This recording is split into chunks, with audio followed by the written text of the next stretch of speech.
playNicol. I'm glad Sergio Ramos is being himself. 2:16. Steve Nicol and Craig Burley defend Sergio Ramos for appearing unapologetic upon learning Loris Karius suffered a concussion in the UCL final. 2:16. 9:56 am. Beast Egypt manager Hector Cooper has questioned Sergio Ramos' comments about whether Liverpool attacker Mohamed Salah could have played on with an injured shoulder in last month's Champions League final and said the Real Madrid captain should accept the diagnosis of actual medical professionals. Madrid lifted a third consecutive Champions League trophy after running out 3-1 winners, although Liverpool had been on top until Salah left the field during the first half due to a shoulder injury picked up after a tangle with Ramos.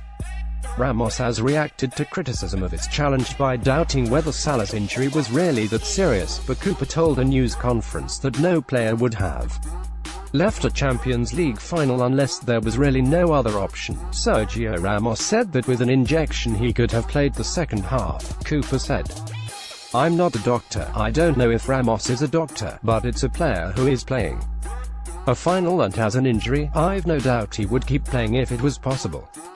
This is a Champions League final, something extraordinary that does not come around again in your life. My opinion is that Salah has an important injury and is now recovering. We are optimistic that he can play at the World Cup. Many things are said, but the reality is what the doctors confirmed. Mohamed Salah was injured after tangling with Real Madrid Sergio Ramos in the Champions League final. Sergei Supinski, AFP. Getty Images. Ramos also appeared to doubt doctors who found this week that Liverpool's Loris Karius had suffered a concussion during the game in which the goalkeeper made two crucial mistakes, both coming after he had been floored in a collision with Madrid captain while defending a corner with the game goalless. Madrid sources have told Marca that they view the Karius concussion stories as a PR stunt and just another attempt to belittle the team's on-pitch successes. Madrid winger Lucas Vázquez told Copa radio station that he found these horror stories difficult to believe. Meanwhile, Cooper is hopeful that Salah will be available for the start of the team's World Cup campaign, but he does not want Egypt to be over-reliant on one player. We hope we won't be affected. We try to be the same team. We can't be dependent on one player, he said. He's important, but if he's not fit in time we will be ready.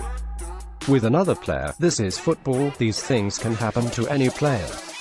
We could need to substitute him, but we hope that won't be the case. Salah is in a stage of recovery, not just for treatment on his shoulder. We need to improve his demeanor and his fitness level because the injury has prevented him from training as a normal player. But we have very good news from our doctor. We hope he will be with us before Uruguay. We are optimists and we are waiting for him. Information from ESPN. FC's Liverpool correspondent Glenn Price was used in